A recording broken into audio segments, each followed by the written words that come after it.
بسم اللہ الرحمن الرحیم۔ السلام علیکم ناظرین، پروفیسر عثمان ظفر آپ کی خدمت میں الیکشن ایکسپرٹس کے پلیٹ فارم سے ایک مرتبہ دوبارہ حاضر خدمت ہے۔ آج کا جو ہمارا موضوع ہے جس کے اوپر میں آپ کے سامنے یہ ویڈیو بنا رہا ہوں وہ ہے پنجاب کے لوکل باڈیز الیکشن۔ دوستو، بلدیاتی انتخابات پنجاب میں 2015 میں لاسٹ ٹائم ہوئے ہیں۔ اس نئی 21ویں صدی کے شروعات کے اگر ہم بات کریں تو جنرل مشرف نے 2000 میں اور 2005 میں کرایا، اور پاکستان مسلم لیگ نون کی حکومت میں یہ 2015 میں انتخابات ہوئے۔ تو آپ کہہ سکتے ہیں کہ 21ویں صدی میں 3 مرتبہ یہ انتخابات ہو چکے ہیں۔ اور اگر ہم پاس کی بات کریں تو لوکل باڈیز الیکشن سب سے پہلے جو اس کا کارنامہ یا سہرا جو جاتا ہے وہ ایوب خان صاحب کے ساتھ جاتا ہے، جنہوں نے پہلی مرتبہ بی ڈی ممبرس کے نام سے، بیسک ڈیموکریسی کے نام سے انہوں نے الیکشن کروائے 1960 کی دہائی میں۔ دین ضیاء الحق صاحب نے ان کو کنڈکٹ کروایا 1980s کی لسٹ میں، اور اسی طرح بھٹو صاحب نے بھی لوکل باڈیز الیکشن کروائے تھے۔ ناظرین، لوکل باڈیز الیکشن کے بارے میں ہم زیادہ بات نہیں کریں گے، صرف اتنا بتاتے چلوں کہ دنیا بھر میں جتنے بھی بڑے بڑے آپ میٹروپولیٹن سٹی آپ دیکھتے ہیں، جیسے نیو یارک ہے، لندن ہے، پیرس ہے، ٹوکیو ہے، ایون اگر ہم بات کریں ہمارے پڑوسی ملک بھارت کی نئی دلی ہے، ممبئی ہے، کلکتہ ہے، تو دنیا بھر میں جتنے بھی بڑے میٹروپولیٹن سٹیز ہیں ان تمام کا جو کنٹرول ہے وہ نچلی سطح کے اختیارات کو ان کو دیا ہوا ہے۔ ایسے نمائندے جو عوام کے ووٹوں سے منتخب ہو کے آئیں اور نچلی سطح سے آئیں، گراس روٹ لیول سے آئیں، جس میں کاؤنسلر ہے، چیئرمین ہے، وائس چیئرمین ہے، ٹھیک ہے، اس سطح کے لوگ جو گلی محلے سے آتے ہیں تو ان کو اپنے پرابلمس کا بخوبی اندازہ ہوتا ہے کہ ہمارے علاقے کے مسئلے مسائل ہیں کیا، اور ظاہر سی بات جس بندے کو مسئلے مسائل کا ادراک ہو کہ ہمارا مسئلہ ہے کیا، وہ اس کو اچھے سے حل کرنے کی صلاحیت بھی رکھتا ہے۔ شرط یہ ہے کہ جو آپ کی ٹاپ ٹیئر ہے، جو آپ کی گورنمنٹ ہے، وہ صوبائی گورنمنٹ ہو، وفاقی گورنمنٹ ہو، وہ اپنے ان نچلی سطح پر اپنے امیدواروں کو، اپنے ورکروں کو، اپنے نمائندوں کو اختیار بھی دیتے ہیں۔ اب اس کا سب سے جو بہترین خوبصورت جو آپ کے سامنے ایک ماڈل ہے، میں نے آپ کو بتایا کہ یورپ میں اگر لندن کی بات کریں تو آپ کے سامنے کہ لندن کا جو میئر ہے صادق صاحب جو ہے، ان کا تعلق بھی پرو پاکستانی ہو، پاکستان سے ان کا ہے، تو ایک پاکستانی کو لندن کا میئر بنا دیا جاتا ہے not because of his nationality, not because of کہ جناب وہ اتنے سالوں سے لندن میں رہ رہا ہے، وہ تو ایک ٹیکسی ڈرائیور کا بیٹا تھا، ٹھیک ہے، بٹ کیونکہ اس نے گراس روٹ لیول سے اپنے آپ کو پروموٹ کیا، اپنے آپ کو اس نے اس قابل بنایا کہ اس وہاں کے لوکل باڈیز الیکشن کا یا ان کے الیکشن پروسیس کا وہ حصہ بنا، اپنے آپ کو منوایا، اور آج وہ لندن کا میئر ہے۔ بٹ اگر ہم پاکستان کی بات کریں تو ایوب خان صاحب نے جو بیسک ڈیموکریسی ایکٹ متعارف کروایا، مشرف صاحب نے کیا، بھٹو صاحب نے کیا، یا نواز شریف صاحب نے اپنے دور میں الیکشن کروائے، یہاں جو بیسک رفٹ آئی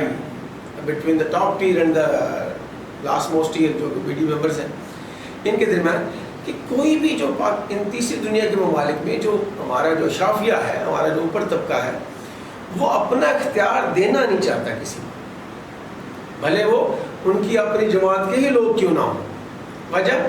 کہ اگر ان کو لگتا ہے کہ اگر ہم نے یہ اختیار بھی اپنے سے نیچے والوں کو دے دیا تو ہمارے پاس کون ہے، جو کہ ایک میرا خیال میں ایک انتہائی ایسا فضول اور احمقانہ خیال ہے کہ ایک ایم این اے، ایک چیف منسٹر، میں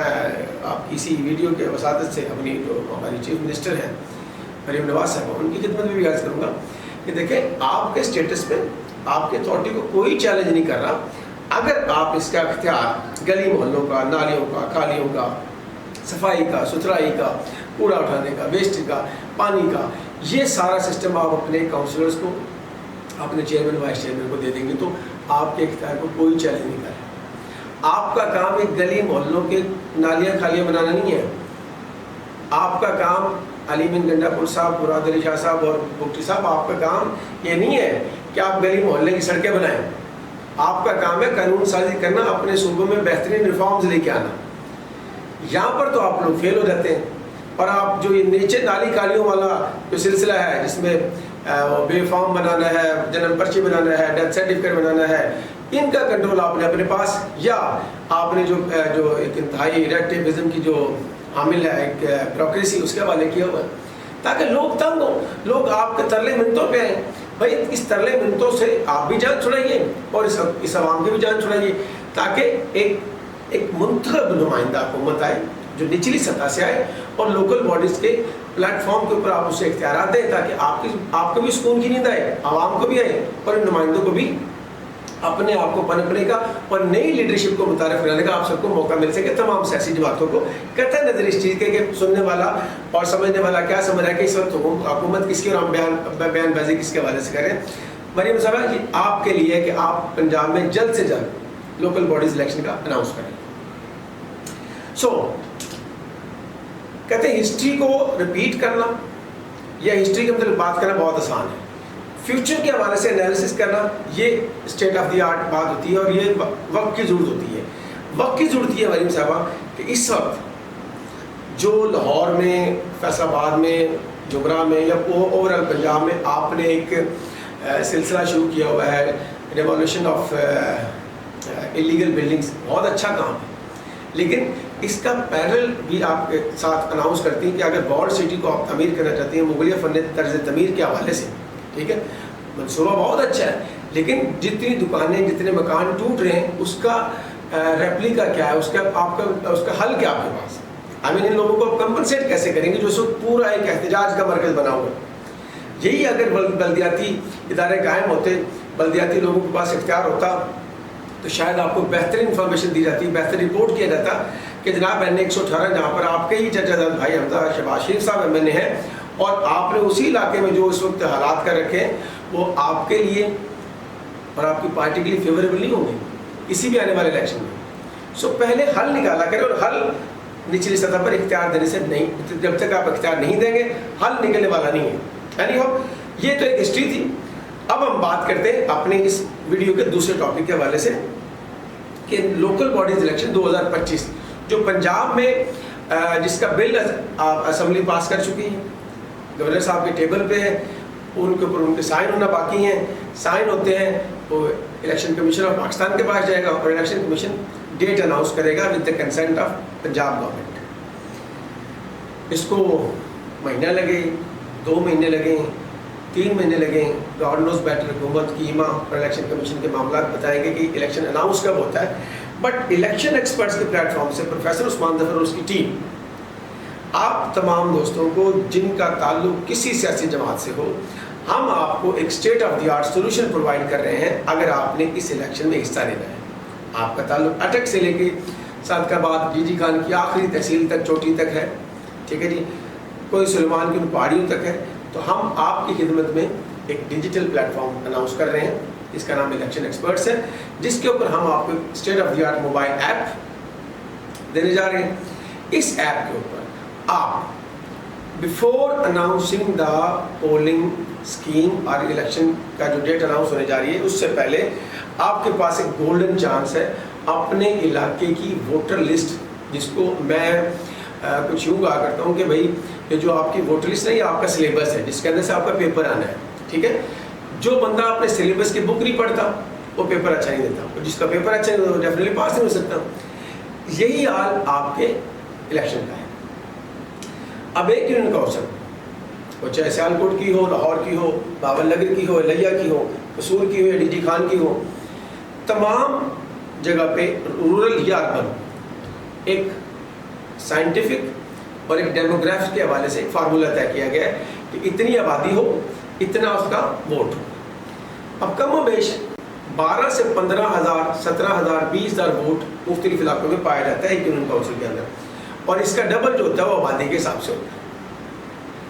اب اگر میں آبادی کے تناسب سے ووٹوں کا دیکھوں اور ووٹوں کے تناسب سے آپ کا پولنگ اسٹیشن دیکھوں اور پولنگ اسٹیشن کے اعتبار سے آپ کی بلاک کوڈ کو دیکھوں, تو ایک یونین کونسل میں جو اس وقت ہمارے پاس اسٹیٹ ہے الیکشن 2024 جنرل الیکشن کے, وہاں پر آپ کی ایک یونین کونسل یا ایک ایم پی کے حلقے میں پنجاب کے اندر 10 سے لے کے 15,000 ووٹ ایسا ہے جس کا